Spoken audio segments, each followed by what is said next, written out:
옆에 분들하고 인사하시죠. 내가 당신을 무지하게 사랑합니다.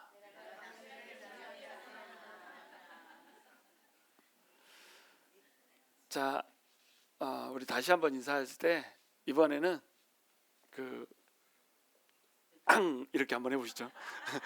자, 옆에 분들 이렇게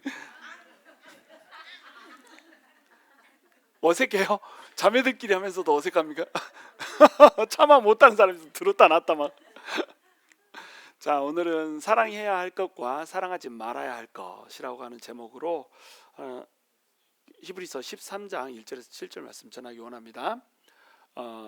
12장에서는 이제 어떤 얘기가 나오냐면 이스라엘 히브리인들이 하나님을 믿었단 말이에요. 예수님을 믿었단 말입니다. 예수님을 믿고 이제 예수 안에서 영원한 나라, 흔들리지 않는 나라를 받았단 말이에요. 그런데 영원한 나라, 흔들리지 않는 나라를 받고 나서 시험이 오고 유혹이 오니까 다시 유대교로 넘어가려고 해버린 겁니다. 그래서 우리 이제 이 히브리서 기자가 어떤 비유를 해주냐면 두 가지의 비유를 해주는 거예요. 두 가지 이 종류의 사람을 비교를 하면서 얘기를 해주는 겁니다. 그것이 뭐였죠? 시내산에서 난 자와 시온산에서 난 자, 이 두 가지 사람을 비유로 이제 얘기를 해주는 겁니다. 시내산에서 난 자라는 건 뭐예요? 시내산에서 하나님이 율법을 주시면서 너 내 백성 하자라고 했던 백성이 있고요. 시온산은 눈에 보이지 않는 산이라고 그랬습니다. 하늘에 있는 산이라고 그랬어요. 하나님의 나라에서, 저기 천국에서, 그 영원한 나라에서, 만져질 수 없는 그 나라에서, 흔들리지 않는 그 나라에서, 야, 너 내 거 하자, 나랑 사랑하자, 이렇게 해가지고 하나님의 자녀를 삼은 백성이 있다는 거예요. 그러면 시내산에서의 백성의 특징은 뭡니까? 두려움이었죠. 시온산에서의 백성의 특징은 뭐예요? 잔치였죠. 즐거움이었죠. 광란의 파티, 제가 이렇게 표현했잖아요. 그 사람들이 모였는데 그 모임이 어떤 모임이라고 그랬어요?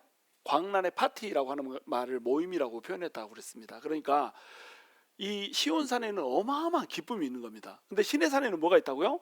어마어마한 두려움이 있는 거예요. 그래서 뭐 불타는 산이 있고요. 산이 막 불타고 있고, 그런데 나무는 불이 안 타고, 그 다음에 또 이 까만 구름이, 흑암이 막 쳐가지고, 흑운이 쳐가지고 흑암이 있고, 침침함과 깜깜함이 있고 막 이랬습니다. 폭풍 소리가 막 나고요. 그 다음에 그 천사들의 나팔 소리가 막 납니다. 그리고 또 말하는 소리가 막 나는 거예요. 음성이 막 들리는 거예요. 막 소리가 들려요. 그러니까 이것이 전부 너무너무 두려웠다는 겁니다. 하나님께서 분명히 음성을 들려주고 있는데 하나님의 음성을 들으면서도 어떻게 한다고요? 두려워서 떨어야 돼. 그래가지고 모세한테 다시는 우리가 이 음성을 듣고 싶지 않습니다. 당신이 음성 듣고 우리한테 그냥 전달해 주세요. 이렇게 해가지고 모세를 딜리버리맨으로 만들어 버리잖아요. 교환원쯤으로 이렇게 만들어 버립니다. 그런데 모세도 어때요? 하나님과 백성 사이에 중보자로 세워놨는데 모세마저도 내가 심히 무섭고 떨린다 이렇게 얘기할 정도로 시내산에서 등장하신 하나님은 무서운 분이셨습니다. 시내산에서 난 자들은 두려움에 떨어야 되는 그런 존재들이었단 말이죠. 근데 시온산은 어떻다고요? 기쁨과 환희와 또 평안과 영원한 나라, 흔들리지 않는 나라, 이것을 받은 것이 어떤 나라라고요? 시온의 나라예요. 시온산이에요. 그러니까 시온산을 그렇게 흔들리지 않는 나라, 다 땅이 흔들려서 무너질 때 절대로 흔들리지 않는 나라, 내가 다시 와가지고 땅과 하늘을 전부 다 진동시킬 텐데 그 진동에도 절대로 흔들리지 않는 나라, 그 기쁨의 나라, 영광의 나라를 너희에게 줘놨는데 너희가 다시 시내산으로 돌아가 버린다고? 그러면 시내산으로 돌아가면 너희한테 주어진 기쁨은 더 이상 없을 것인데 너희한테 없어진 두려움이 다시 생길 텐데 그래도 괜찮아? 라고 얘기해 주는 겁니다. 그러면서 하나님을 12장 29절에서 뭐라고 표현한다고요? 여호와는 소멸하는 불이심이라. 지난주에 했는데 처음 듣는 얘기처럼 듣고 있습니다. 여호와는 소멸하는 불이심이라. 그래서 하나님은 소멸하는 불이에요. 소멸하는 불인데 구약에서는 소멸하는 불이었다가 신약에 오면서는 소멸하는 불이 안 되는 게 아니고 구약에서나 신약에서나 하나님은 뭐다? 소멸하는 불이다. 신명기 4장에서도 하나님은 소멸하시는 불이고요. 그 다음에 히브리서 12장에서도 하나님은 소멸하는 불이시라는 겁니다. 소멸하는 불이니까 어떻게 한다는 거예요? 죄가 있으면 그 죄에 진노하여 가지고 진노의 불을 탁 내려서 태워버린다는 거예요. 그런데 시내산에서 난 자들은 하나님의 진노가 임해서 불이 떨어질 때 어떻게 하냐면, 하나님, 내가 죄를 지었습니다. 그러니 하나님의 그 불, 소멸하는 불이 나한테 떨어져야 마땅합니다. 그러면서 타서 죽어버려. 이것이 시내산에서 난 자입니다. 근데 시온산에서 난 자는 어떻게 되냐면, 하나님, 내가 죄를 지었습니다. 그런데 내 죄를 예수님이 가져가 버렸네요. 소멸하는 불이 임하는데 나한테 안 임하고 오면 저로 가네요. 저가 누구 있어요? 예수님한테 소멸하는 불이 가서 이 예수님을 태워버렸다. 예수님을 하나님의 진노가 임해가지고 죽여버렸다. 십자가에서 예수님이 돌아가신 겁니다. 왜요? 하나님이 아따 뭔 소리요? 소멸하는 불이 카카오톡을 태울지도 몰라. 소멸하는 불이 예수님한테 가버린 거예요. 그러니까 우리가 죄를 지었는데 이 죄 때문에 예수님이 대신 소멸하는 불의 그 진노를 받아버린 겁니다. 우리는 소멸하는 불의 진노를 안 받았다니까요. 그러니까 우리한테 주어진 구원이라고 하는 것은 흔들리지 않는 구원이라는 겁니다. 우리의 죄 때문에 흔들릴 수 없다는 거예요. 우리의 부정함 때문에 흔들릴 수 없다는 겁니다. 여전히 하나님은 소멸하는 불인데 그 소멸하는 불의 진노를 예수 그리스도가 받아버렸기 때문에, 그 예수 그리스도가 대신 소멸하는 불을 받아준 그 사랑 때문에 우리는 이 흔들리지 않는 구원을 얻었고 흔들리지 않는 나라를 선물로 받았다는 거예요. 이것이 히브리서 12장의 말씀입니다. 자, 그러면 이렇게 소멸하는 불이신 하나님이 그 진노의 불을 예수 그리스도한테 전가를 시키면서 예수 그리스도를 태워버렸는데, 이 정도의 어마어마한 사랑을 우리 예수님이 베풀어 줬는데, 이제 13장으로 넘어갑니다. 너희는 어떻게 살래? 이 얘기하는 겁니다. 시온산에서 사는 자들은 사랑을 받은 자입니다. 특별한 특급 사랑을 받은 거예요. 너희를 향한 나의 사랑은 특급 사랑이여, 이러면서 우리 주님이 특급 사랑을 보여줘버렸단 말이에요. 그러니까 시온산에 살고 있는 사람들의 정체성은 뭐예요? 특급 사랑을 받은 하나님의 자녀라고 하는 정체성을 가지고 있다는 거예요. 그 정체성을 가지고 있으면, 자, 이제 너네는 어떻게 살아야 되겠니? 라고 이제 하나님이 물어보실 때 우리도 그렇게 살아야 됩니다 라고 하는 고백을 해야 된다는 거예요. 그래서 히브리서 이제 13장에 넘어가면서 사랑에 대해서 얘기를 하는 겁니다.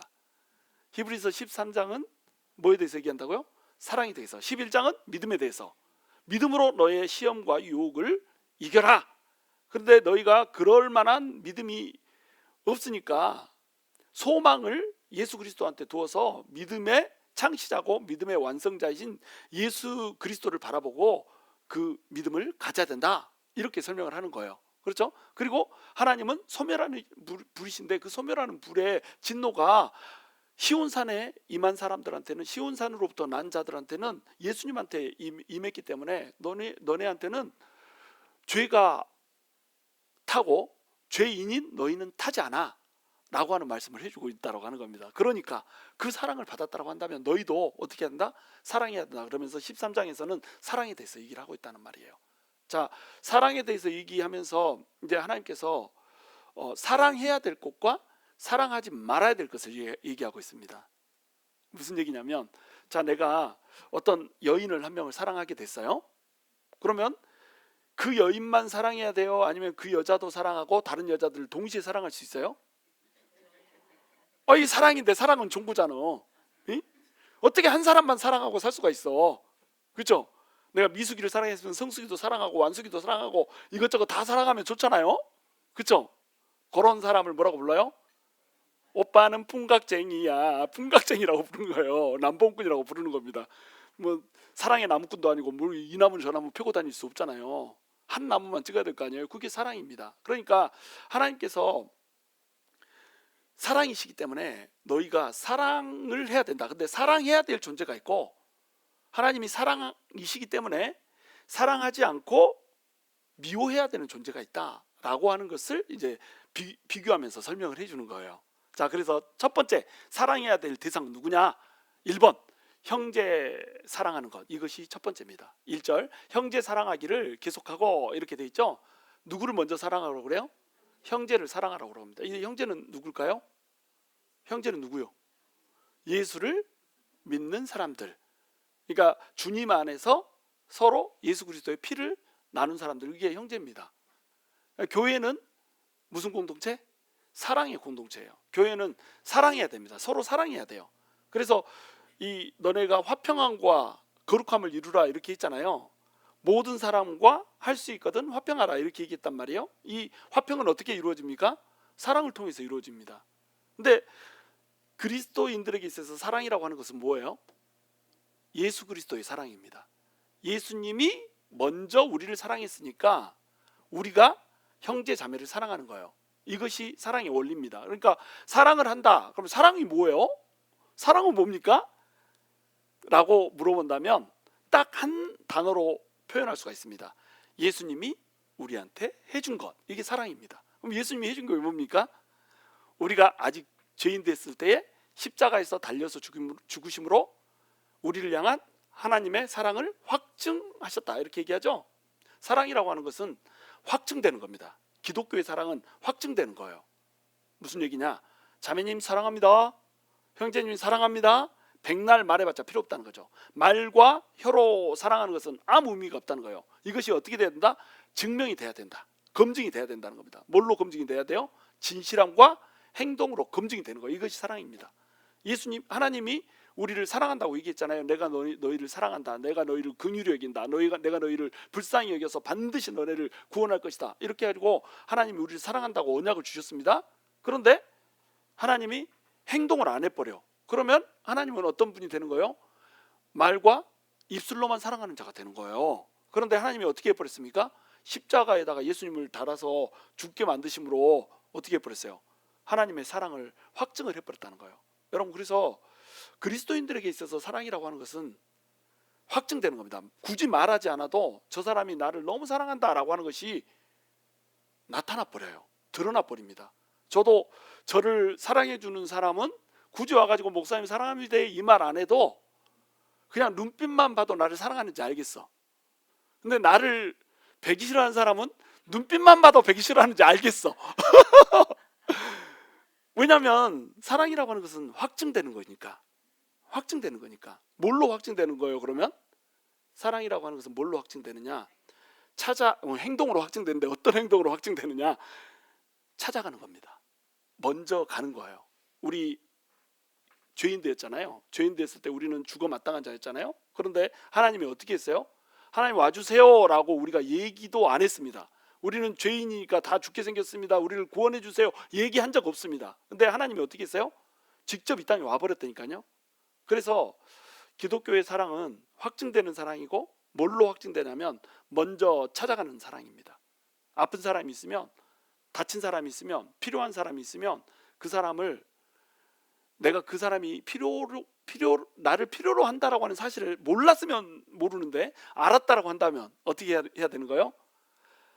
와달라고 하지 않아도 찾아가야 되는 거, 그것이 사랑이라는 거예요. 그것이 예수님의 사랑이었으니까. 자, 그리고 찾아가서 뭐 하는 겁니까? 찾아가지고 잔소리 실컷 늘어놓는 거예요. 야, 네가 언젠가는 내가 그럴 줄 알았다. 야, 막 이렇게 차 사고가 났다고 와이프한테 전화가 왔는데 와이프한테 딱 달려가가지고 전화가 왔으니까 일단 달려가죠. 그래가지고 뭐라고 얘기해요? 내가 너 언젠가는 사고 터질 줄 알았다. 이렇게 얘기를 해버리면 어때요? 이걸 사랑한다고 얘기할 수 있을까요? 그래놓고 내가 너를 사랑하니까 이런 말도 잔소리도 하지 이렇게 얘기합니다. 자, 사랑하면 어떻게 해야 돼요? 괜찮냐고 물어봐야죠. 그렇죠? 찾아갔으면 희생하고 보듬어주고 싸매줘라는 겁니다. 우리 한국 사람들 이거 되게 못하잖아요. 응? 자, 지나가다가 어렸을 때 내가 두부 있잖아요. 두부. 우리 집에서 두부를 팔았어요. 두부가 이제 이렇게 포장돼서 나오는 게 아니라 이렇게 한 판이 이렇게 나옵니다. 그 판을 이제 잘라가지고 물에다 이제 상할까봐 담가놓고 이렇게 하나씩 팔거든요. 근데 그거를 밖에다 내놨으면 이제 들여놔야 되고 막 이런 이렇게 큰 거를 혼자 이게 들고 가다가 원래는 동생하고 둘이서 들고 가야 되는데 동생이 게을러. 그래가지고 맨날 텔레비 보고 축 보고 넣어가지고 형이 해라 막 이렇게 말싸움하기 귀찮으니까 내가 들고 오다가 걸려가지고 이걸 넘어져 버린 겁니다. 자, 걸려가지고 넘어져서 물이 확 그냥 그 상점에 확 넘어져 버린 거예요. 그러면은 이제 엄마가 그걸 만약에 발견했으면 그 어떻게 반응을 해야 돼요? 원래는 야, 괜찮냐? 허리 안 다쳤냐? 이렇게 반응을 해야 되는데 세상에 우리 엄마가 아이고 내 상점 내 과자 막 이러면서 과자 봉다리에 다 들어있어서 물 들어가지도 않거든. 근데 그거 치우느라고 그냥 막 어이구 막 난리가 난 것처럼 나는 옆에 서가지고 나 허리 안 다쳤냐고 안 물어봐 속으로 이러고 있고 엄마는 막 성질나서 이러고 있고. 이게 한국 사람이라는 겁니다. 괜찮아 먼저 물어봐야 될 거 아니에요? 그냥 내가 넘어졌는데 그 두부가 안 깨졌는지를 걱정하더라니까요. 그 옆에 있던 숙모가 더합니다. 그래가지고 죽겠냐? 그래갖고 뒤져불겠냐? 뭐 이렇게 얘기한단 말이에요. 그래갖고 뒤지겠냐? 더 세게 넘어져가지고 뒤져불지 뭐 이런 말을 하는 거야. 자 이게 우리 한국 사람들의 표현 방식이란 말이에요. 자 이러면 우리가 사랑을 느낄 수가 있어요 없어요? 사랑을 느낄 수. 그래서 내가 어려서부터 애정 결핍이 생겨가지고 이렇게 칭찬에 목말라 있어갖고 말씀 전하고 나면 칭찬 좀 해주기를 오늘 은혜 받았어요 이 말 좀 해줬으면 좋겠는데 우리 성도님들은 과묵이잖아. 우리 교회가 저기 세컨 네임이 과묵교회잖아요. 은혜 받았다는 얘기를 아무도 안 해. 근데 가끔가다 은혜 받았습니다 목사님 말씀이 너무 좋아요 그러면요 내가 어떤지 아세요? 몸둘 바를 모릅니다. 나 없을 때 저짝에서 둘이 얘기하는데 내가 흘려듣게 이렇게 만들어줘 이렇게 얘기합니다. 직접 칭찬하면 칭찬을 받지를 못합니다.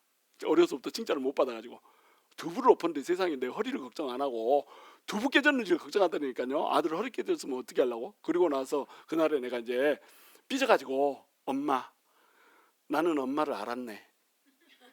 엄마는 나를 사랑하는 것이 아니라 두부를 사랑해.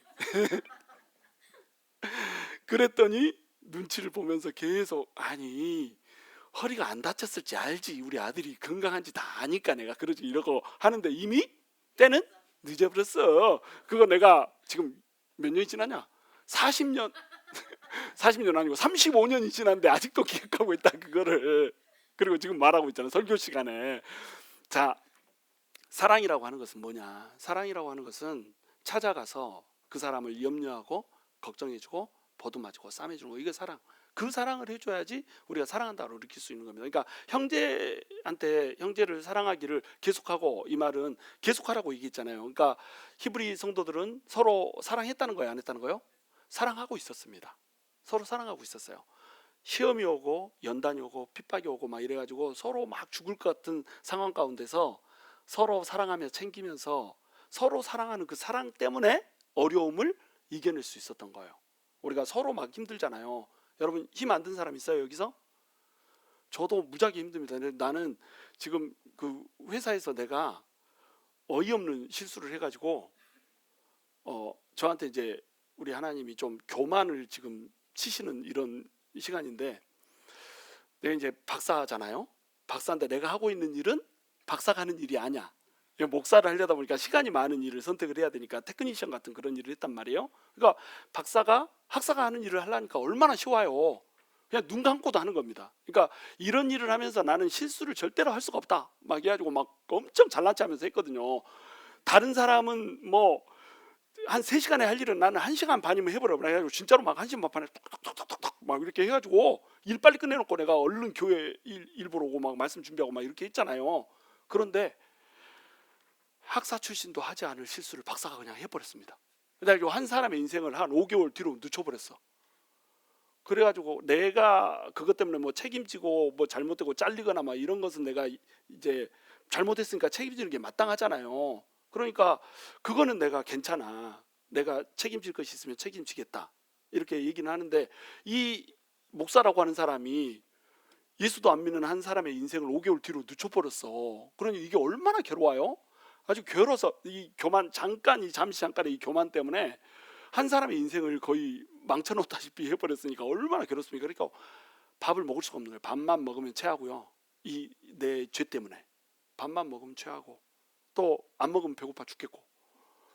밥을 먹었는데 허기가 진 거 여러분 느껴보셔서 나 처음 느꼈어요. 분명히 밥을 배부르게 먹었는데 허기가 있는 거예요. 계속 배가 고픈 거예요. 근데 밥만 먹으면 체하니까 못 먹고, 그래가지고 우리 배민희 전도사가 선물해준 그 생식 거의 다 먹었어 지금. 생식 다 먹고 지금 밥을 못 먹고 다니고 생식 다 먹고 그러고 다니니까 먹기만 하면 체하니까 하나님이 그거를 건드리셔가지고, 내가 뭐하다 이 얘기 지금 했죠? 하여튼간 이게 플로우를 놓쳤어요. 하여튼 지금 하나님께서 나를 이렇게 다루시는 과정이란 말이죠. 그런데 우리 저기 이보현 사모가 왜 그랬어 이렇게 안 하고 그 마음을 내가 알지, 나도 그런 적이 있지 이렇게 하는데 그게 뭐라고 그게 막 위로가 되는 거예요. 응? 아무것도 아닌 말 한마디인데 그게 막 위로가 돼가지고 와따 나 장가 잘 가버렸다 야. 내가 이제 그 기력이 이제 없으니까 먹는 것도 부실하고 막 그 걱정도 많고 그러니까 막 들어놓아가지고 막 진짜 어떻게 해야 될지 막 인상 꾹꾹이고 막 이러고 있으니까 염려가 돼가지고 계속 막 그 뭔가를 해주려고 하고 내가 해야 될 내 의무도 막 자기가 맡아서 하고 막 이렇게 하니까 그게 너무너무 힘이 되는 거예요. 그게 뭐다? 그게 사랑이라는 겁니다. 사랑이라고 하는 것은 서로 이제 힘드니까 나도 힘들고 저도 힘들어요. 여러분도 힘들잖아요. 힘 안 든 사람 손 한번 들어보세요. 없죠? 어차피 서로 피차간에 힘들다. 그럼 피차간에 힘들면은 어떻게 해야 돼요? 서로 잡고 서 있으면 되는 겁니다. 서로 잡고 서서 너 힘들지 나도 힘들다. 너 아프냐? 나도 아프다. 이렇게 하지 말고 이렇게 하지 말고 아파 내가 아파봐서 알아 진짜 아프겠다 이렇게 해주란 말이죠 좀. 그렇죠? 그러면 교회가 얼마나 이쁜 교회가 돼요? 자, 와서 아파가지고 왔는데 아픈데 콕콕 찌르고 이러는 사람이 있는 것보다 아파가지고 왔는데 그 동일하게 아팠던 사람이 또 지금도 아프고 있는 사람이 거기 아프지 나도 아파 이렇게 공감해 줄 수 있고 또 내가 덜 아프면 그 사람한테 먼저 찾아가가지고 내 거 희생하면서 나눠주면서 그 사람의 아픔을 조금이라도 덜어주려고 애를 쓰고 이렇게 하면은 얼마나 부드럽냔 말이죠. 이번 사모도 사실은 안 아픈 게 아니거든요. 배가 계속 뭉치거든요. 지금 저기 스트레스 레벨이 막 올라가가지고 안 좋은 상황이거든요. 근데 내가 더 아프니까 와서 자기 아픈데도 불구하고 나를 위로를 해주더라니까. 그러니까 어때요? 내가 우리 저기 이번 사모를 뭐라고 그러면 아이고 교부님 막 이렇게 요즘 부르고 있어요. 뭐냐면 그 사람의 권위를 인정을 해주는 겁니다. 영적 권위를. 여러분 영적 권위는 어디서 생기는지 아세요? 돌봄에서 생깁니다. 돌봄에서. 우리 뭐 셀장 모임 때도 제가 이제 이번 달에 설명하겠지만 모든 리더들이 가져야 되는 그 조건 이것을 딱 두 단어로 요약하라면 다스림과 돌봄이에요. 다스림과 돌봄인데 다스림과 돌봄의 목적은 뭐냐면 세움입니다. 교회를 세우기 위해서 영혼을 세우기 위해서 다스리고 돌보는 거예요. 근데 다스리는 것은 어떤 거냐면 엇나가지 않게 통제하고 조절하고 왜 이렇게 하는 게 아니고 엇나가지 않게 엇나갈 때만 잡아주는 거 이게 다스림입니다. 근데 이 다스림이 언제 통하는지 아세요? 돌볼 때만 통합니다. 다스림의 목적도 세움이고요. 돌봄의 목적도 세움인데 다스림은 언제 유효하냐? 돌봐줄 때만 유효합니다. 목사가요. 목사라고 하는 그 당회장의 그 특권을 가졌지 않습니까? 그런데 목사 말을 성도들이 들어요, 안 들어요? 안 듣습니다. 목사님이 좀 말 좀 해봐요. 그래서 내가 말하잖아요. 안 듣습니다. 그래서 내가 강요를 하잖아요. 그러면 교회 나가봅니다. 근데 목사가 말하면 들을 때가 있어요. 언제 들을까요? 내가 돌봐준 사람은 내 말을 듣습니다. 내가 목숨 걸고 그 사람을 돌봐줬잖아요. 그러면 내가 어떻게 하건 내 말을 듣습니다. 그러니까 다스림의 권위는 어디서 나오냐면 돌봄에서 나옵니다. 그 사람을 얼마나 사랑해주고 챙겨주고 이랬냐에 따라서 그 사람의 영적 권위가 나오는 거예요. 성도도 똑같습니다. 내가 한 사람을 얼마나 돌보고 아껴주고 사랑해줬냐에 따라서 그 사람의 힘이 나옵니다. 그 사람에게 전적인 힘을 줘버려요. 막 싫은 소리하고 잔소리해도요. 그 사람이 평소에 나를 계속 뼈를 깎아가면서 이렇게 돌봐줘 버리잖아요. 그러면 그 사람 말을 듣습니다. 근데 개코나 아무것도 돌봐준 적도 없으면서 잔소리만 늘어놓으면서 다스리려고 해버리면 어때요? 잔소리 늘어놓으면서 가르치려고 해버리면 네가 뭔데 날 가르치려고 들어? 이렇게 해버립니다. 그러니까 결국 다스림은 어디서 나온다고요? 돌봄에서 나온다고요. 그러니까 교회의 파워는 또 어디서 나오냐? 사랑에서 나오는 거예요. 그래서 사랑이 이 교회를 지배하는 제1의 원칙이 돼야 되는 거예요. 물론 사랑하기 위해서 뭐가 있어야 돼요? 겸손이 있어야 됩니다. 낮아짐이 없이는 사랑을 할 수가 없죠. 그래서 제1번이 낮아짐이에요. 예수님이 사랑해 주시기 위해서 인간이 돼서 낮아져 가지고 왔잖아요. 제1번 사랑하기 위한 제1번 조건이 낮아짐입니다. 그리고 낮아진 사람만이 사랑할 수 있어요. 그리고 사랑해야지 권위가 생깁니다. 이 순서가 이해가 되나요? 그리고 권위가 생기면은 말빨이 선다는 거죠. 그래서 우리 크리스찬들이 전도를 할 때 전도의 권위, 우리가 예수님을 전해서 예수님한테로 들어오게 하는 것도 사실은 권위잖아요. 하나님의 말씀을 전했는데 이게 권위가 있어가지고 그래 네 말 듣고 교회 한번 다녀보자. 이 권위가 어디서 생겨요? 돌봄에서 생깁니다. 막 입술로 전도 안 해도요, 내가 예수 믿기 때문에 너한테 이렇게 잘해주는 거야 막 이렇게 해가지고 잘해줘 버리잖아요. 그러면 어떻게 돼요? 권위가 서버립니다. 제가 그 잘못했다는 그 사람 있잖아요, 5개월 늦춰줬다는 사람, 그 사람한테 가서, 그 사람도 잘못한 게 있고 나도 잘못한 거 둘이 공동 잘못이었어요. 그런데 저는 그 사람이 잘못했건 안 했건 내가 잘못한 걸 봤습니다. 그래가지고 그 사람한테 납작 엎드려졌어요. 내가 진짜 미안하다. 내가 네 인생을 5개월 정도 내가 늦춰버린 것 같은데 이게 다 내 책임이다. 그러니까 네가 뭘 하건 내가 그 전적으로 이것을 극복할 수 있게 도와줄 거고 책임지라고 하는 부분이 있으면 책임지겠다. 딱 이렇게 얘기를 했거든요. 완전히 낮아져가지고, 그래서 내가 전적으로 너를 섬겨가지고 이 일이 얼른 회복될 수 있게 도와줄게 이렇게 했더니 그 사람이 어떻게 나한테 그 악하게 했을까요? 좋게 했을까요? 좋게 했습니다. 그래가지고 우리 다시 리셋해가지고 처음부터 다시 시작하자 이래가지고 문제 무마 오늘 끝났습니다. 이제 밥 먹을 수 있을 것 같아. 그래가지고 오늘 제가 밥 내가 뜯었다니까요. 지금 안 체했어 지금. 서브웨이 하나 먹었는데 안 체했어. 자, 어디에서 권위가 나와요? 낮아짐과 사랑에서, 돌봄에서 권위가 나오는 겁니다. 형제 사랑하기를 우리는 멈추면 안 돼요. 그 다음에 두 번째 사랑해야 되는 대상이 있습니다. 누구죠? 손님입니다. 손님, 나그네. 손님 대접하기를 잊지 말라. 이로써 부지 중에 천사들을 대접한 이들이 있었느니라. 이렇게 돼 있죠. 자, 이때 손님, 이 손님은 어떤 사람이에요? 우리 교회의 성도가 아닙니다. 나그네입니다. 지나가는 사람입니다. 이때 당시에는 순회 선교사들이 되게 많았어요. 복음을 전도하러 전하러 다니면 순회 선교사들이 있는데 이 순회 선교사들이 돈이 있어요, 없어요? 돈이 없습니다. 재정이 충분하지 않았어요. 왜냐하면 핍박 가운데 있었기 때문에. 그러면 돈 없이 다니니까 어디선가 자야 될 거 아니에요. 그러면 우리 같으면 요즘에는 이제 뭘 잡아줍니까? 호텔을 잡아줍니다. 호텔이 깨끗해야. 그래서 호텔을 잡아주는 게 민박하는 것보다 더 요즘에는 더 인기가 좋습니다. 민박집에 하면 아따 거기 수건 달라고 해야 되죠. 저기 수건이 좀 키키한 것 같으면 다른 걸로 갈아달라고 해야죠.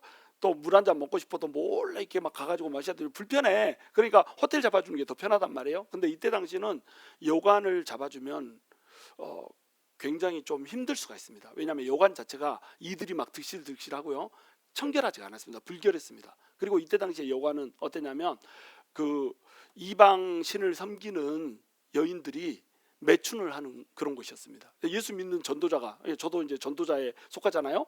부흥강사로 초청이 돼가지고 왔는데 나한테 여관을 잡아줬어. 근데 여관을 잡아준 곳이 매춘 소굴이었다고 생각해 보세요. 그럼 거기서 내가 나와가지고 복음을 전하면 사람들이 왔다 저 매춘 소굴에서 나오던디 말씀이 들어가요, 안 들어가요? 말씀이 들어갈 수가 없습니다. 그리고 거기 갔다 나오면 막 이가 옮아 있어. 막 말씀 전하면서 막 긁어야 돼. 내가 이렇게. 그러면 어때요? 그러면은 복음을 제대로 이제 전하는 사역을 할 수가 없지 않습니까? 그러니까 손님 대접하기를 잊지 말고 손 대접을 해줘야 되는, 집에다가 초대해가지고 집에서 재워줘야 되는 겁니다. 또 이때 당시에 출교를 당하거나 막 이런 사람들도 많았잖아요. 그러면 이제 갑자기 나그네가 돼버리는 거예요. 홈리스가 돼버리는 거예요. 그러면 이런 사람들이 있으면 어떻게 하라고요?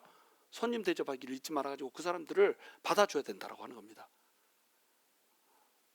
이 손님 대접한다라고 하는 이것은 이 이스라엘 백성들한테 있어서 굉장히 기본적인 원칙이었습니다. 왜냐하면 그들이 나그네가 됐어요. 애굽에서 뭐가 됐습니까? 애굽에서 나그네가 됐어. 그리고 아브라함 자체도 어땠습니까? 원래 자기 사는 고향이 어딨어요? 갈대아 우르였잖아요. 갈대아 우르에서 하란으로 이사했고 하란에서 가나안으로 이사했습니다. 가나안 땅에 자기 땅덩이가 있었어요, 없었어요? 자기 땅이 없었어. 그러니까는 남의 땅에서 빌붙어서 산단 말이에요. 자기가 나그네였습니다. 그래서 손 대접하는 거, 이것을 내가 손님이 되어왔기 때문에 너무 잘 알고 있다는 거죠. 이거 손님 대접을 극진히 했습니다. 우리도 어땠습니까? 3년 동안 우리 건물이 없었다. 우리 나그네로 있었잖아요. 기억 안 나요? 벌써 잊어버린 겁니까? 우리 3년 동안 나그네를 했고 지금 3개월 여기 들어와서 살고 있는 거예요. 근데 벌써 잊어버리면 안 되지. 3년 동안 나그네로 있었습니다. 저희 글로리 때부터 하면은 글로리 때 2년 치면은 5년 동안 저 나그네로 있었거든요. 예배드릴 공간이 마땅치 않아 가지고 야 이거 계속 이렇게 목회를 할 수 있을까? 이것을 얼마나 많이 고민했는지 몰라요. 우리 민정 집사가 옛날에 간증할 때 벌써 5번을 이사를 했더라고요. 징글징글합니다. 막 이렇게 간증했잖아요. 그게 나그네 된 자의 서름이었습니다. 나그네가 되니까 돌아다녀야 되죠. 따뜻하지 않아도 따뜻하게 만들 수가 없죠. 추워도 춥지 않게 만들 수가 없죠. 얼마나 우리가 생 고생을 했어요. 자, 우리가 나그네였으니까 우리도 어떻게 해야 됩니까? 나그네 된 자들을 도와야 될 거 아니에요. 그래서 우리 인투교회한테 우리 건물 내줬지 않습니까? 이거 하나님이 어마무시하게 기뻐하는 것을 아시기 바랍니다. 우리 하나님은요, 나그네 됐던 자가 나그네 됐던 시절을 잊어버리고 우리만 이 건물을 사용하려고 이렇게 하잖아요. 그러면 이 건물과 함께 우리를 망하게 만들어 버립니다. 우리가 네가 재물을 사랑하느냐? 네가 재물과 함께 망할지어다 이렇게 얘기하잖아요. 우리 하나님이 성경에서 내가 돈을 줄 테니까 이 돈을 받고 성령을 나눠주십시오 이렇게 얘기하니까 뭐라고 그래요? 네 재물과 함께 네 금과 함께 네가 망할지어다 이렇게 얘기하잖아요. 그렇죠? 하나님께서는요 주신 것이 딱 하나만 있다고 그랬어요. 뭐죠? 딱 하나님이 한 가지만 우리한테 주셨습니다. 하나님 자신입니다. 예수님이라고 해도 되고요, 성령님이라고 해도 되고 삼위일체 하나님 그것만 우리한테 주셨어요. 나머지는 우리한테 준 게 아니라 둔 겁니다. 뒀다는 게 뭐냐면 맡겼다는 거예요. 맡겨뒀다는 거예요. 그러면 하나님께서 맡겨뒀으니까 우리는 그걸 어떻게 사용하면 됩니까? 내 거라고 주장하지 않고 하나님을 위해서, 하나님이 사랑하는 영혼들을 위해서 쓰면 되는 거예요. 그러다가 다음 사람한테 잘 물려주고 가면 되는 거예요. 내 것이 없어요. 우리가 뭐 농담처럼 아유 건물주님 반갑습니다 이렇게 서로 인사하고 막 이러지만 건물주는 누구예요? 하나님이십니다. 이 건물 하나님 거예요. 그래서 정말로 필요한 사람이 있고 갈 곳이 없는 사람이 있으면 나눠서 쓰게 해줘야 되는 거예요. 그걸 안 하면 어떻게 된다고요? 이 건물과 함께 망하는 겁니다. 여러분 우리가 이 2만 스퀘어피트짜리 건물 사놓고 한 성도 5명 남아가지고 이런 교회 만들고 싶어요? 손대접하기를 우리가 게으르게 하면 안 돼요. 손대접하는 것이 우리의 교회의 정체성이 돼야 됩니다. 왜냐하면 우리가 나그네였잖아요. 우리가 외인이었잖아요. 예수 그리스도의 나라에, 하나님의 나라에 우리가 외인이었어요. 우리가 뭐라고 우리 소유권을 주장합니까? 그렇다고 해서 뭐 아무 데한테나 나눠주고 막 이런 게 아니고 하나님의 나라를 위해서, 하나님의 영혼을 위해서 쓰일 수 있는 곳에 하나님을 위해서 선별해서 이제 나눠줘야죠. 우리 재능도 우리 시간도 마찬가지입니다. 우리가 가진 것이 있으면 나눠줄 수 있는 교회가 되죠. 그리고 나눠줬으면 어떻게 해야 돼요? 극진히 대접을 해야 되는 거예요. 우리가 우리 성도들끼리는 막 서로 눈치 안 보고 막 그렇게 하지 않습니까? 그런데 인투교회에 오면 어때요? 혹시 우리가 방해될까 눈치 무지하게 보잖아요. 누가 주인인지 모르겠어. 그렇죠? 우리가 이 건물을 샀는데 눈치는 누가 봐요? 우리가 눈치 봐. 혹시라도 사용하는데 불편할까 봐, 혹시라도 우리가 시끄럽게 해가지고 예배하는데 방해될까 봐 우리가 눈치 보잖아요. 그것이 잘하는 거다 못하는 거다? 잘하는 거라는 겁니다. 그러니까 우리 교회가 소망이 있고 복을 받는 거예요. 여러분 우리 성도님들이 우리 애들 너무 시끄럽게 하던데 저러면 예배 방해되지 않아요? 막 이렇게 하면서 성도님들 스스로 단도리를 막 합니다. 예배 방해될까봐 그쪽 지나갈 때는 조용하게 하고 막 지나가고 소리 지르던 것도 소리 안 지르고 탁 하고 지나가고 막 이렇게 합니다. 자, 이게 뭐 때문에 그런 거예요? 나그네를 대접하는 그 영성이 우리한테 있다니까요. 이번에도 우리 선교사님들 막 오고 이러잖아요. 선교사님들 오시면은 우리가 비행기표 대야죠, 호텔비 대야죠. 그 다음에 또 그 말씀 전했으니까 사례비 드려야죠. 막 이렇게 한단 말이에요. 그런데 모셔놓아서 딱 이렇게 말씀을 듣고 또 집회 인도하고 이러는 거 보면은 그냥 그 밥에 그 나물이잖아 사실은. 그렇잖아요? 안 그렇습니까? 저보다 훨씬 좋습니까? 그러면 다행이고. 하여튼간 그렇게 큰 차이는 없어요. 근데 그분들을 모셔다가 우리가 이번에 우리 김상진 선교사님 모셨잖아요. 근데 그분들이 감동하잖아요. 어떻게 일부 예배에 단을 내줄 수 있냐?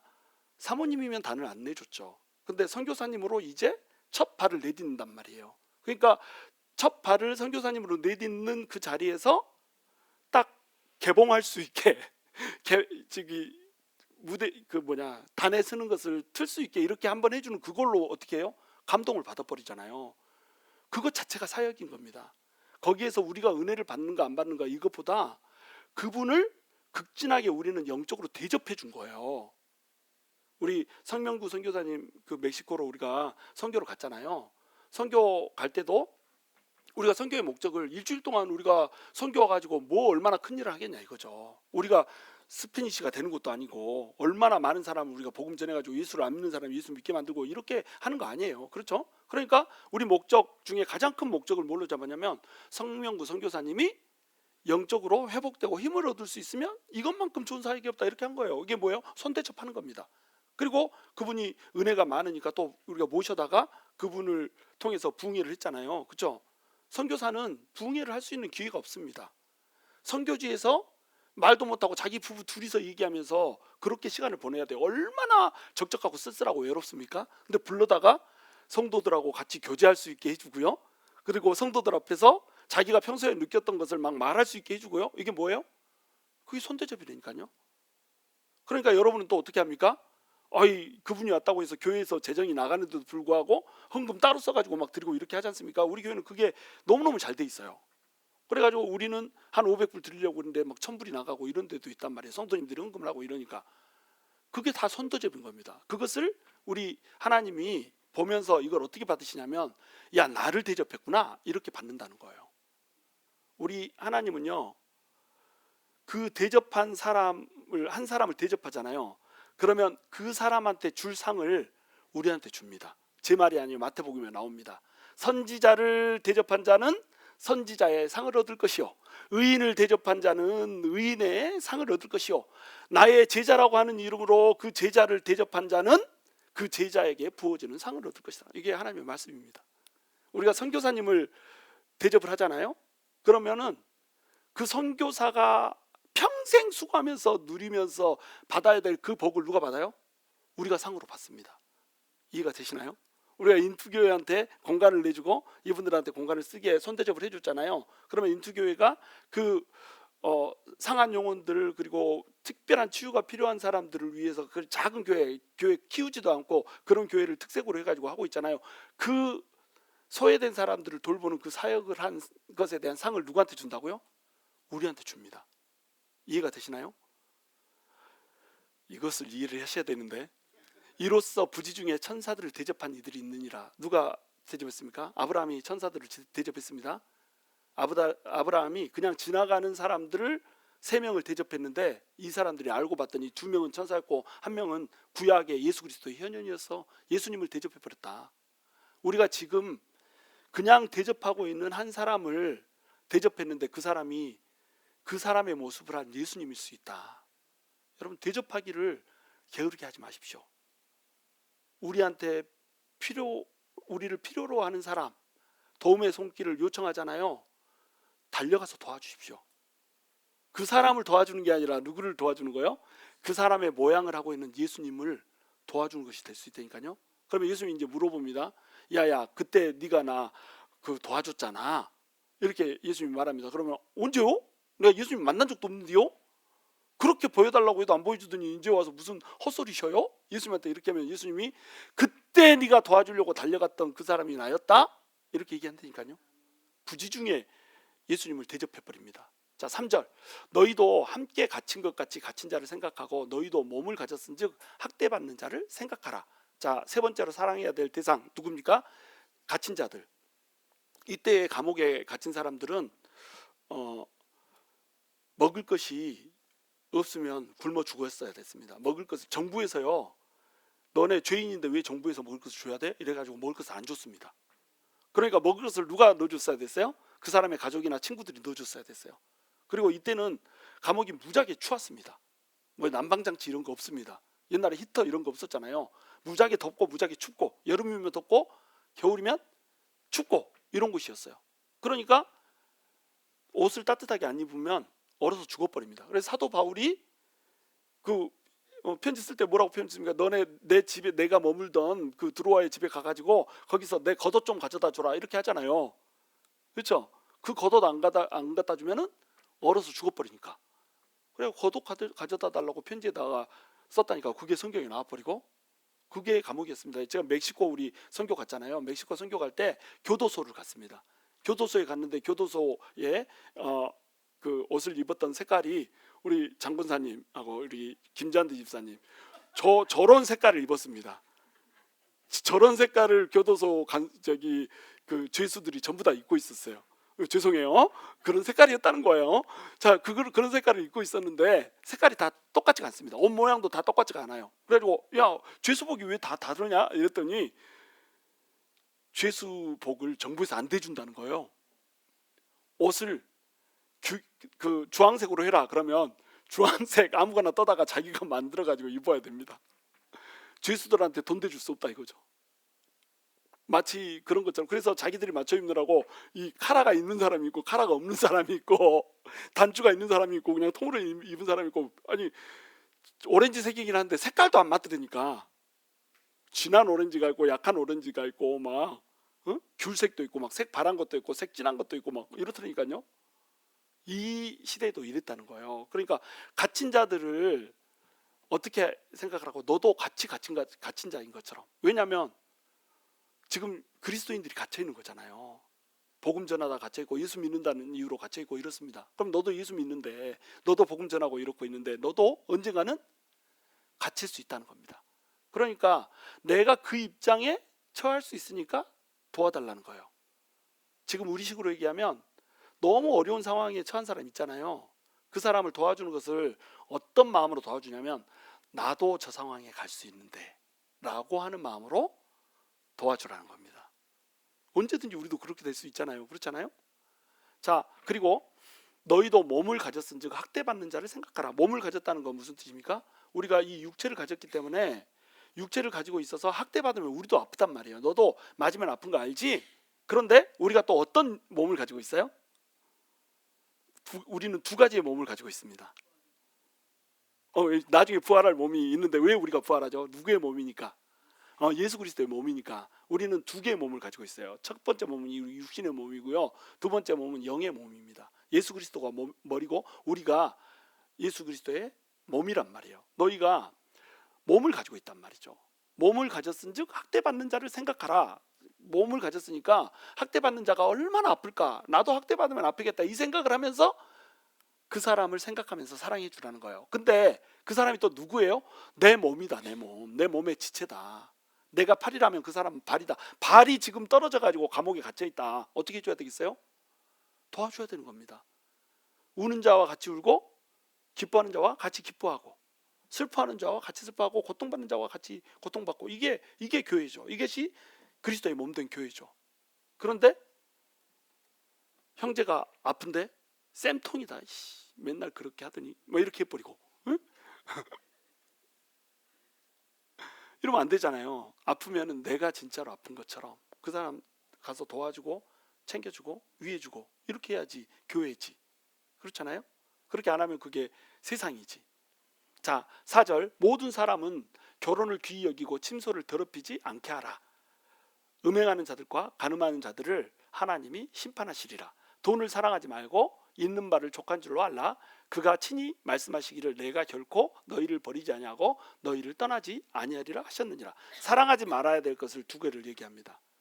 사랑해야 될 것 세 가지를 얘기했죠. 어떤 걸 얘기했습니까? 첫 번째 형제 사랑하고 교회 내 형제들. 그 다음에 두 번째는 손대접, 교회 밖에 있는 손대접 이웃들을 사랑하고, 세 번째는 누구를 사랑합니까? 갇힌 자들, 학대받는 자들, 아픈 자들 사랑해야 됩니다.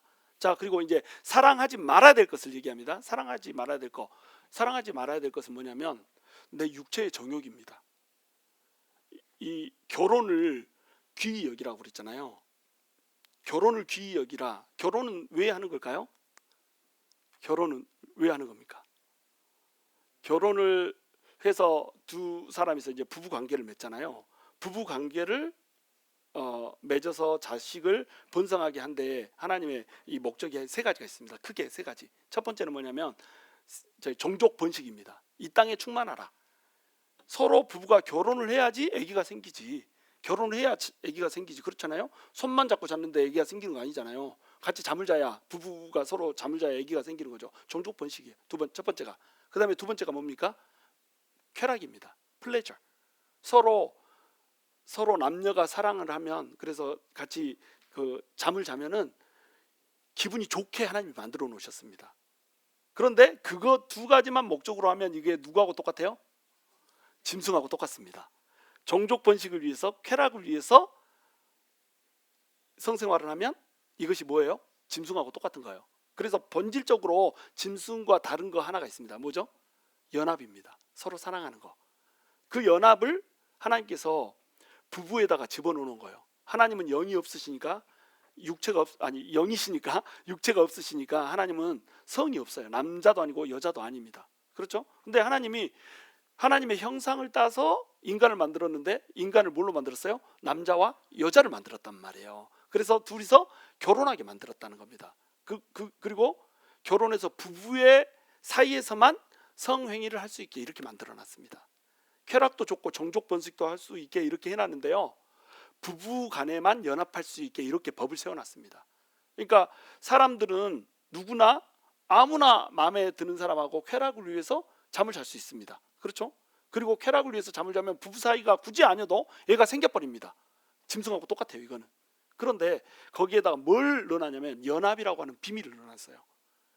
부부가 서로 잠을 자는 것을 통해서 둘이 한 몸이 된다라고 하는 그 비밀, 이것을 넣어놨어요. 그래서 하나님과 우리가, 부부가 서로 잠을 자서 동침해서 알듯이 서로 체험해서 아는 사이가 되는 것을 유비로 만들어 놓은 겁니다.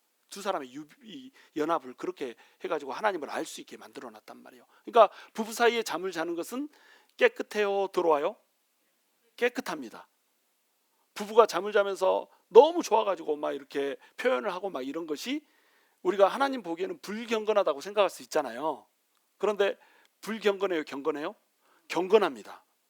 굉장히 거룩한 겁니다. 왜냐하면 하나님이 그렇게 만들었어요. 그래서 부부 안에 서로 사랑하면서 서로 성적인 관계를 가지면서 그렇게 하는 것이 하나님 보시기에 아름다운 것입니다. 근데 그것을 부부 밖에서 해버리거나 진정한 연합 없이 그것이 이루어져 버리거나 그러면 이게 뭐가 되는 거예요? 침소를 더럽히는 게 돼버리는 거예요. 그래서 두 가지를 얘기하죠. 음행하는 자, 이것을 영어로 이제 fornication, 간음하는 자, 이것은 이제 adultery 이렇게 얘기하잖아요. fornication은 뭐냐면, 음행하는 자, 이것은 뭐냐면 결혼 밖에서 성행위를 하는 모든 것, 이런 것을 이제 예를 들어서 혼전에 우리 서로 사랑하니까 잠 자자 막 이렇게 해가지고 자는 거, 이런 것이 fornication입니다. 음행입니다, 이것도. 그 다음에 결혼은 서로 안 했는데 1박 2일 어디 놀러 가자 그래가지고 1박은 잘 견뎠지만 2일째 어떻게 잠을 자버렸다. 이거 전부 다 포니케이션이에요. 갑자기 19금으로 막 흘러갑니다. 그 다음에 그 간음은 뭐예요? 간음은 결혼을 했어. 결혼했는데 자기 짝이 아는 사람하고 자버리는 거야. 그러면 이게 이제 간음이 되는 거예요. 자, 이 모든 것들이 뭐란 거예요? 전부 다 죄라고 하는 겁니다. 결혼 밖에 있는, 부부 밖에 있는 성생활은 전부 다 이제 죄가 된다라고 하는 거죠. 그래서 이것이 침소를 더럽히는 것이 돼버린다라고 하는 거예요. 이것이 근데 왜 생긴다고요? 정욕 때문에 생긴다는 겁니다. 인간에게 육체의 정욕이 있어요. 이 육체의 정욕, 육신을 만족시키고자 하는 정욕의 대표적인 게 뭐예요? 이게 성행입니다. 그러니까 이렇게 하지 말라는 거예요. 육체의 정욕을 사랑하지 말라는 겁니다. 그 다음에 두 번째로 뭘 사랑하지 말라고 그래요? 돈을 사랑하지 말라고 합니다. 이 돈이 뭐의 대명사일까요? 탐욕의 대명사입니다. 탐심은 뭐다? 우상 숭배다. 내 육체가 막 즐겁고 만족스럽게 하는 것도 우상 숭배고요. 그 다음에 돈을 사랑해 가지고 이 돈이 내 주인이 되는 것, 이것도 뭐다? 우상 숭배라고 하는 거예요. 여러분, 돈을 좋아하는 것은 죄예요, 아니에요? 죄 아닙니다. 저도 돈 좋아합니다. 기도할 때 하나님 돈 주세요 기도합니다. 그리고 선교지에 나가면 전부 다 선교지에서 오는 편지들이 뭐예요? 돈 좀 보내주세요, 이겁니다. 기도 제목 보내드립니다 하고 기도 제목 딱 이렇게 받잖아요. 대부분이 돈 달라는 겁니다. 돈을 달라고 직접 말하지 않습니다. 근데 유심히 보면 돈 달라는 겁니다. 우리 알렉스 형제가 아파가지고 돈이 한 5,000불 들 텐데 하나님께서 선하게 인도하시기를 기도해 주시기 바랍니다. 뭐 하라는 거예요? 5,000불 내놓으라는 겁니다. 그렇잖아요? 우리가 교회를 새로 선교지에 증축을 해야 되는데 지붕이 날아가 버려가지고 지붕값이 한 10,000불이 들어갑니다. 뭐 하라는 거예요? 10,000불 달라는 겁니다. 그러니까 우리는 돈을 많이 벌어야 됩니다. 돈을 많이 벌고 많이 저축하고 많이 써야 됩니다. 그런데 문제는 뭐냐면 이 콘텐트, 만족이 문제예요. 만족이. 얼만큼 있어야 만족할 거예요? 얼만큼 있어야 우리는 돈이 많다라고 생각합니까? 얼만큼 있어야 우리가 충분하다고 생각할 거예요? 이게 문제인 거예요. 그러니까 돈이 없어도 예수님 한 분으로 만족할 수 있는가? 예수님의 그 구원, 영원한 흔들리지 않는 나라 하나를 준 것으로 만족할 수 있는가? 이것이 키라는 겁니다. 그걸로 만족할 수 있으면, 주님 한 분으로 만족합니다라고 하는 고백을 할 수 있으면 돈은 따라서 온다는 겁니다. 여러분, 부자 되는 방법을 알려드릴까요? 주님만 사랑하십시오. 부자 됩니다. 영적으로. 물적으로는 사실은 자신할 수 없어. 그런데 일반적으로는, 물적으로도 하나님이 풍요롭게 해주십니다. 어디까지 풍요롭게 해주냐면 내가 망쳐지지 않을 정도까지 풍요롭게 해줍니다. 내가 주님만 사랑합니다 했다가 하고요, 돈이 많이 부어지잖아요. 그러면 사람이 망가져 버립니다. 갑자기 돈 맛을 봐버리잖아요. 사람이 눈이 돌아가 버립니다.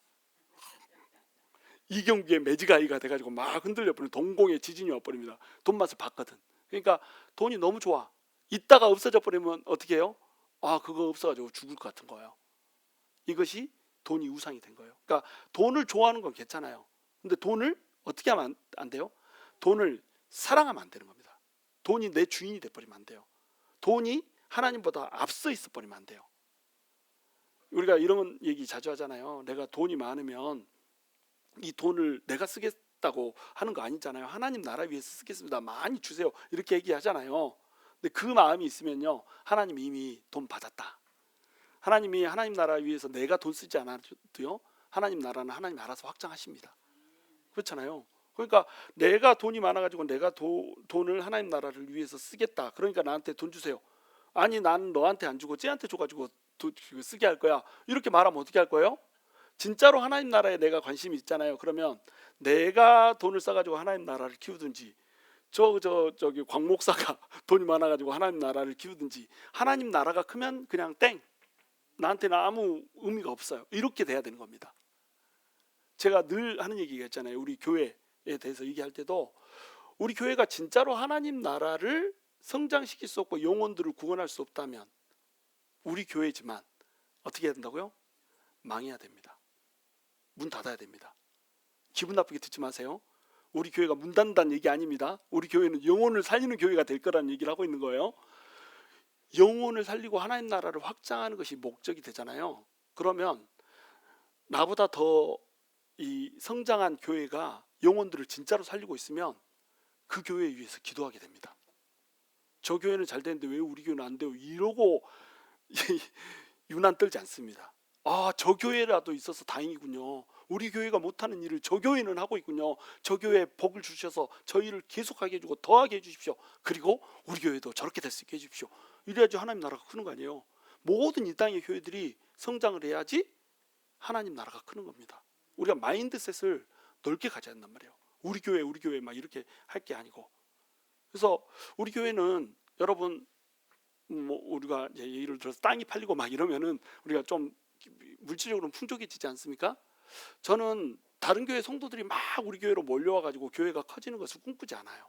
솔직히 그렇습니다. 근데 내가 꿈꾸는 교회는 어떤 교회냐면, 여러분들이 영적으로 성장해가지고 여러분들이 영적인 장군이 되는 거예요. 수가 많지 않아도, 사람들이 막 안 들어와도, 다른 교회에서 우리 교회, 다른 교회 문 닫아가지고 우리 교회로 들어오고 이런 거 필요가 없습니다. 왜냐하면 어차피 그 영혼이 그 영혼이잖아. 우리는 우리가 영적으로 성장해야 돼요. 그래서 우리가 아버지와 같은 그 영성을 가진, 부모와 같은 영성을 가진 그런 사람들로 한 사람 한 사람이 커야 되는 겁니다.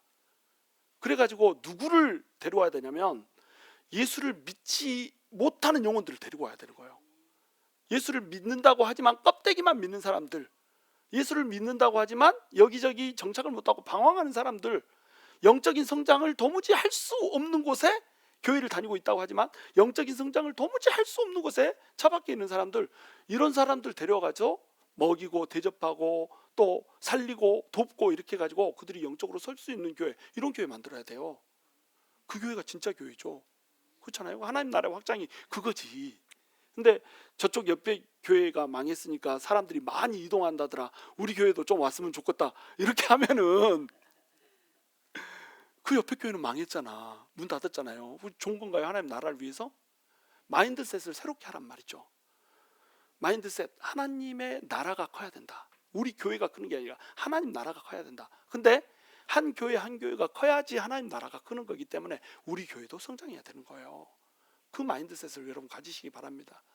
우리 교회는 앞으로 제 2막을 시작할 텐데 그런 교회로 2막을 올렸으면 좋겠어요. 믿지 않는 사람들을 또 방황하는 사람들을 구원하는 그런 교회.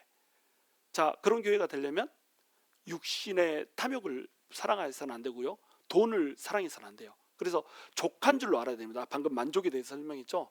예수 그리스도 한 분으로 족해야 됩니다. 그분 한 분이 있으면 그걸로 만족. 그러나 예수님을 더 잘 사랑하기 위해서 주님, 물질도 필요합니다.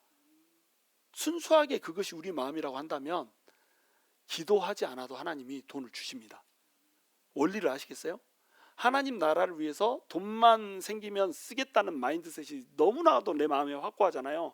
그러면 그 사람을 하나님이 통로로 쓰십니다. 그래서 돈 때려버리세요. 바나바 돈 주셨잖아요. 바나바 돈 주니까 바나바가 어떻게 했습니까? 물질을 통용해 보잖아요. 자기 재산 다 팔아다가 교회에다 바쳐버리고 교회에서 나눠 쓰세요 이래버렸습니다. 물질에 욕심이 없는 사람이었어요. 그런 사람을 통해서 하나님 일하시고 그런 사람을 통해서 하나님 나라를 세워가신다라고 하는 거. 자, 그러면서 이제 이 얘기를 해줍니다. 그가 친히 말씀하시기를 내가 결코 너희를 버리지 아니하고 너희를 떠나지 아니하리라. 무슨 말이에요? 이거 여호수아한테 한 얘기잖아요. 내가 너희를 버리지 않고 너희를 떠나지 않을 것이다. 너는 내가 지켜. 돈 때문에 기도하지 말고 돈 때문에 염려하지 말어. 너 내가 지킬 거야. 이 얘기하는 겁니다. 내가 지키니까, 내가 떠나지 않으니까 너 돈 필요하면 내가 돈 다 줄 건디? 이 얘기하는 거예요. 그러니까 어떻게 하라는 거예요? 하나님한테 딱 붙어서 진짜로 하나님이 원하는 일을 하라는 말이에요. 사랑하고 손대접하고 핍박받는 자, 학대받는 자 돕고 이런 일을 하라는 겁니다. 그러면 그거 잘하고 내가 너를 버리지 않고 떠나지 않고 돈 주겠다는 거예요. 그 얘기하는 겁니다 지금. 그 다음에 6절, 그러므로 우리가 담대히 말하되 주는 나를 돕는 이시니 내가 무서워하지 아니하겠노라. 사람이 내게 어찌하리요? 이거 다윗이 시편에서 한 얘기지 않습니까? 주는 나를 돕는 이시, 주님이 도와요. 그러니까 내가 무서워할 것이 없다는 겁니다. 돈이 없는 상황도, 나한테서 돈을 뺏어가는 사람도 내가 두려워할 것이 없다는 거예요. 뭐가 두려워요? 예수님이 내 사랑이 아닌 것이 두렵죠. 그것만 두려워할 거예요. 그렇죠? 그러니까 무서워할 것이 없는 겁니다. 사람이 내게 어찌하겠냐? 나한테서 돈을 뺏어가는 사람, 내 경제권을 막아버린 사람, 내 생명까지도 뺏으려고 하는 사람, 이 사람이 나를 어떻게 하겠느냐? 돈이 없는 이 상황이 나를 어떻게 하겠느냐? 하나님이 날 돌봐버리면, 하나님이 절대 날 버리지 않겠다고 해버리면 이딴 것이 뭔 필요가 있냐 이거죠. 하나님이 내 건데. 그 마음을 가지라는 겁니다. 7절, 하나님의 말씀을 너희에게 일러주고 너희를 인도하던 자들을 생각하며 그들의 행실의 결말을 주의하여 보고 그들의 믿음을 본받으라. 자, 여기서 보면은 하나님의 말씀을 너희에게 일러주고 너희를 인도하던 자들 이렇게 했죠. 과거예요, 현재예요? 아니, 일러주고 너희를 인도하던 이잖아.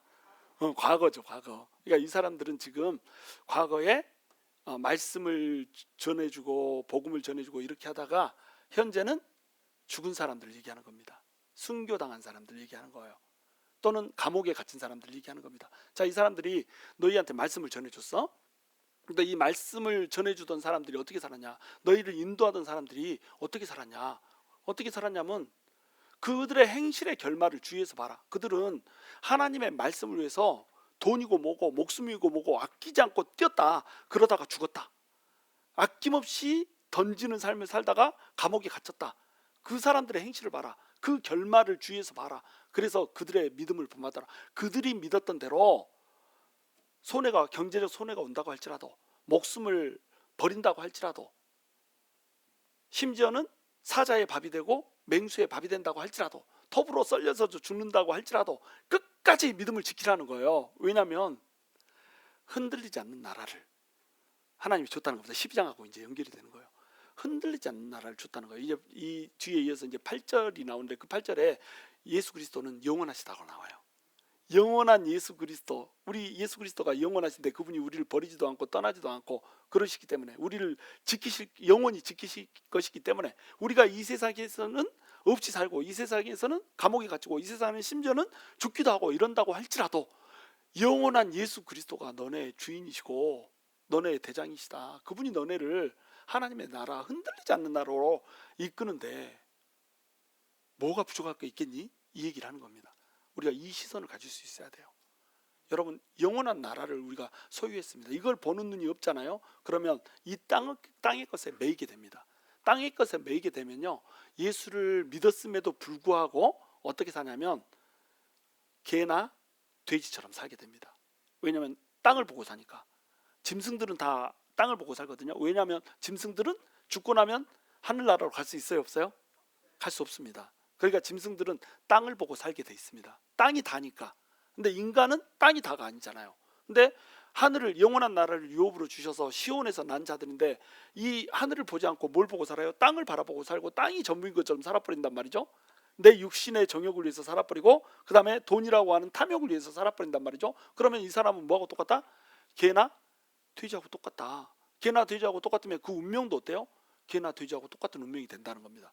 그러니까 조금 두렵다는 이유로, 조금 핍박이 온다는 이유로 어디로 돌아간다는 거예요? 신의 산으로 다시 돌아가 버린다는 거예요. 그러면 하나님의 진노는 더 커질 수밖에 없다고 하는 거죠. 여러분, 오늘 말씀 정리합니다. 우리 하나님께서는 흔들리지 않는 나라를 선물로 주셨습니다. 우리 예수님께서는 그 나라를 선물로 주시기 위해서 우리를 찾아오셔서 하나님의 소멸하는 불의 진노를 온몸에다 홀로 받아버리셨습니다. 그것이 예수 그리스도가 우리한테 보여주신 사랑이었어요. 그러니까 우리도 이제 어떻게 해야 됩니까? 예수 그리스도만 사랑해야 되는 겁니다. 예수 그리스도만 사랑한다는 것은 어떻게 증명이 되는가? 형제를 사랑하고요, 또 선대접을 해서 나그네를 사랑하고요, 그 다음에 학대받는 자, 갇힌 자를 사랑하는 걸로 증명이 되는 겁니다. 예수 그리스도를 사랑하는 것은 또 어떻게 증명이 되냐면 사랑하지 말아야 될 것을 사랑하지 않는 걸로 증명이 됩니다. 그것이 두 가지예요. 내 육체의 정욕, 육체의 이 짜릿함, 이것을 사랑하지 않고요, 또 어떤 것을 사랑하지 않는다고요? 돈을 사랑하지 않습니다. 내 탐심을, 내 탐욕을 사랑하지 않습니다.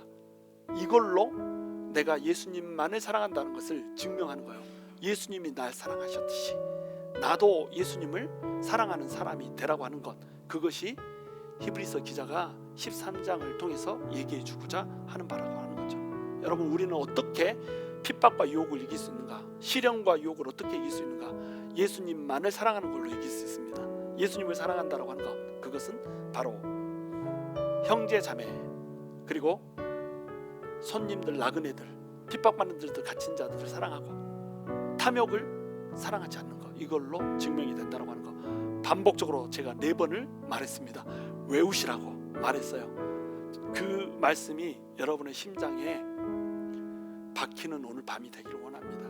오늘 기도하실 때 예수님만을 향한 사랑을 고백하십시오. 나머지는 따라오게 돼 있습니다. 다른 것에 대한 사랑을 버리십시오. 그 사랑하지 않겠다라고 결단하는 것이 꼬리표처럼 여러분을 쫓아옵니다. 돈을 벌겠다고 작정한다고 돈이 벌어지는 게 아닙니다. 그런데 돈이 아닌 예수를 사랑하면 돈이 여러분을 따라옵니다. 돈을 버는 사람이 되지 마시고, 돈을 벌려고 애쓰는 사람이 되지 마시고, 돈이 쫓아오는 사람이 되십시오. 돈이 쫓아오게 하려면 예수님을 쫓아가십시오. 바로 그런 은혜가 저와 여러분에게 있게 되기를 주님의 이름으로 축원합니다.